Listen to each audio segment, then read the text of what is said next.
সোমবার রাজধানীর ওসমানী স্মৃতি মিলনায়তনে আয়োজিত ৩ দিনের জেলা প্রশাসক সম্মেলনের দ্বিতীয় দিনের সন্ধ্যার অধিবেশনে অংশ নেন পার্বত্য চট্টগ্রাম বিষয়ক উপদেষ্টা সুপ্রদীপ চাকমা, মহিলা ও শিশু বিষয়ক উপদেষ্টা শারমিন এস মুর্শিদ এবং তথ্য উপদেষ্টা মোহাম্মদ নাহিদ ইসলাম। এ সময় আঞ্চলিক সম্পর্কের উন্নয়ন ও পার্বত্য অঞ্চলের শিক্ষার প্রসার নিয়ে জেলা প্রশাসকদের সহযোগিতা চেয়েছেন পার্বত্য চট্টগ্রাম বিষয়ক উপদেষ্টা সুপ্রদীপ চাকমা। ডিসিদের প্রতি আমাদের নির্দেশনা ছিল যে তাদেরকে ডেভেলপমেন্ট প্রসেসে একাত্ম হতে হবে এবং ডেভেলপমেন্ট কিভাবে হওয়া দরকার আমাকে ব্যক্তিগতভাবে তারা যেন অ্যাডভাইস করে যে আমি সেটাকে সর্বোচ্চ পর্যায়ে নিয়ে যেতে পারে। এটাই ছিল তাদের প্রতি আমার গাইডেন্স। সম্মেলনে মহিলা ও শিশু বিষয়ক উপদেষ্টা শারমিন এস মুর্শিদ বলেন, নারী, শিশু এবং বয়স্কদের নিরাপত্তা এবং সংখ্যালঘুদের অধিকার প্রতিষ্ঠায় জেলায় প্রশাসকদের সর্বোচ্চ গুরুত্ব দিতে হবে।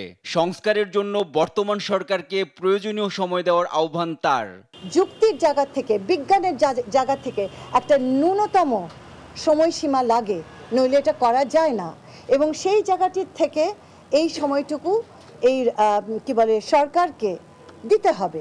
সেটা যদি দেওয়া যায়, আমি মনে করি কিছু খুবই প্রয়োজনীয় সংস্কার হবে। সম্মেলনে জুলাই অভ্যুত্থানের তথ্য সংগ্রহের অগ্রগতি, প্রত্যন্ত অঞ্চলের ইন্টারনেট সমস্যা ও ভার্চুয়াল অপতথ্য নিয়ে কথা বলেন তথ্য উপদেষ্টা মোহাম্মদ নাহিদ ইসলাম।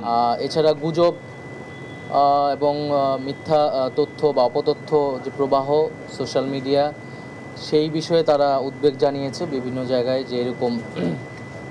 তো এই জায়গায় আমরা যেই ধরনের উদ্যোগগুলো নিচ্ছি তথ্য সম্প্রচার বা আইসিটি মন্ত্রণালয়ের অধীনে, সে সম্পর্কে তাদের অবহিত করেছি। ৩ দিনব্যাপী জেলা প্রশাসক সম্মেলন শেষ হবে মঙ্গলবার। এনআই নাহিদ, দেশ টিভি, ঢাকা।